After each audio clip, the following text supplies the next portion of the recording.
Texas against Texas A&M, an amazing game that we saw. Actually, not that amazing. Texas took care of business there. But still, Texas going to the SEC title game after beating Texas A&M to play Georgia next week in the SEC title game. Let's go over the grades, starting off with the Texas Longhorns. Leona Lafau with a 92.1 grade. Michael Taffy, the safety, 87.7. Another safety, Andrew Mkuba, 84.1. Defensive tackle Vernon Broughton with his 83 grade. Hayden Connor, the guard, 80.4. And Quinn Ewers with a 67.3 grade. Let's go over to Texas A&M with their highest grade player, starting off with edge defender Cassius Howell, 81.7. Linebacker Torian York, 78.5. Another edge defender, Shamar Stewart, 73.4. Defensive tackle Albert Regis with a 70.6 grade. Dalton Brooks, the safety, 70.5. And Marcel Reed, the quarterback, 58.6 against Texas. Dalton, for you, the stat that told the story in this Texas victory. There's a whole lot of defense on that board, wasn't there? Yeah. Now, the biggest thing I was worried about in this game is whether or not Texas A&M would be able to run the football, right? I mean, I think they'd been struggling to do it in the last two games that they had lost. It'd been kind of a problem. But you've got a situation where Texas A&M on 24 design carries only ran for 60 yards. And that's just not going to get it done. They can't ask Marcel Reed to carry them this season through all these difficulties, right? The South Carolina game, falling behind early in the Auburn game against this Texas defense. It's just not going to work. It's not going to work when they can't run the football. They're designed to run the ball and play defense, and their defense was really good in this game. They only gave up 17 points.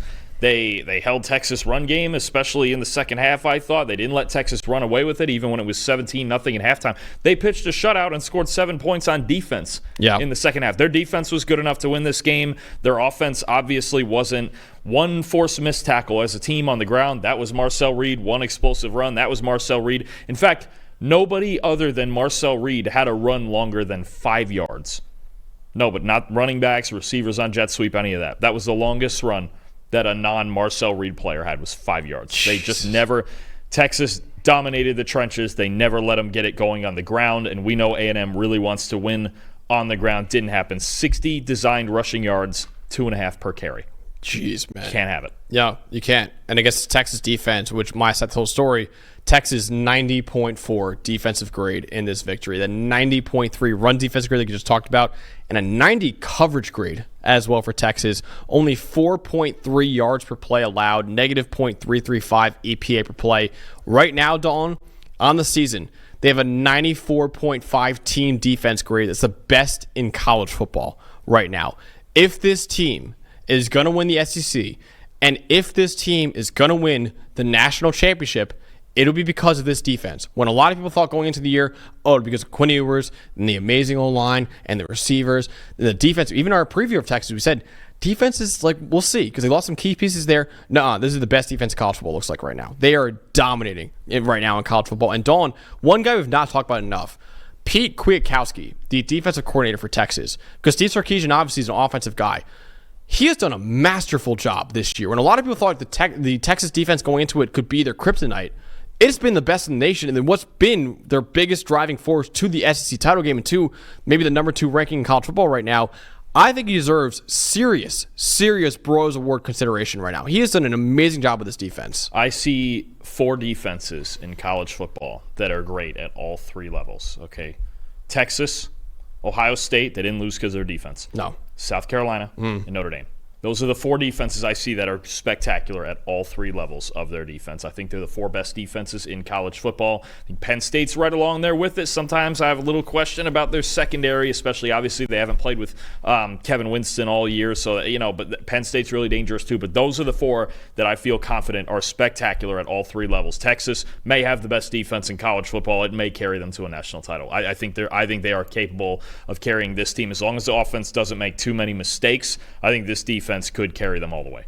Absolutely. So, Dawn, most impressive part of this Texas victory? Okay, so a couple of times in the past this season, I've gone with Big 95, Alfred Collins, and he's had such a great year, but I'm going with the guy right next to him. It's got to be number 45, Vernon Broughton on the inside. This was his best game of the year, I thought. 83 overall grade, 5 pressures, 2 sacks, forced a fumble. I mean, and this was a big question, was Tavondre Sweat and Byron Murphy were the 2 best players in their entire team last year.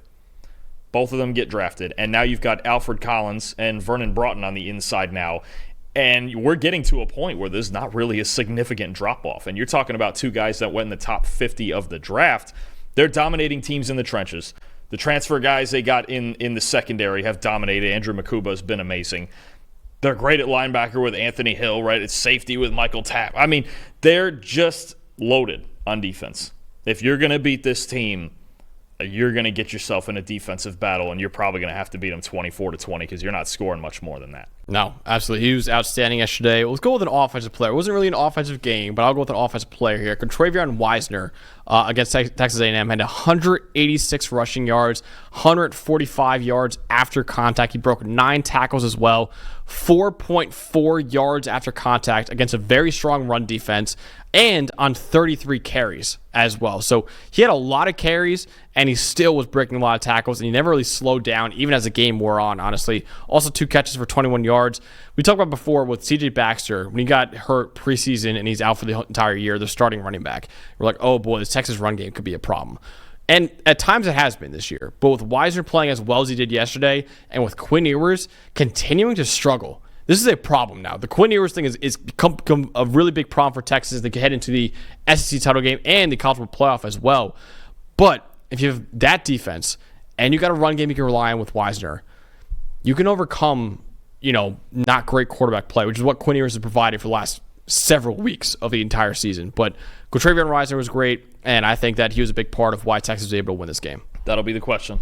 And some people keep side-eyeing and looking towards Arch Manning, and he got a couple snaps running the ball in this game, but that's going to be the big question, especially in their next game, because that was arguably the worst game of his career was against Georgia earlier this year, and now he's got to play him again. I know. Dude, it's crazy to think that Texas might have to bench their starting quarterback in order to win a national title, but I will say there were some really nice throws he made against Texas A&M yesterday. He did. I think it wasn't horrible. I think it's a problem on the outside, too. Honestly, Gunnar Helm is their best receiving threat, and I don't think that was supposed to be the case when they have Isaiah Bond and Matthew Golden and Silas Bolden and all the guys they have at receiver. That was not supposed to be the design of this, and Gunnar Helm has been by far their best receiving weapon this year. They need to figure it out on the outside, and Ewers, look, there's even a couple plays yesterday that made you a little nervous. He got through it. 2 turnovers in the red zone. I mean, yeah, and I think we have to mention that part is Texas did only score 17 points in this game. So it's still going to be a concern, especially going into next week when Georgia's defense put them in a blender the first time,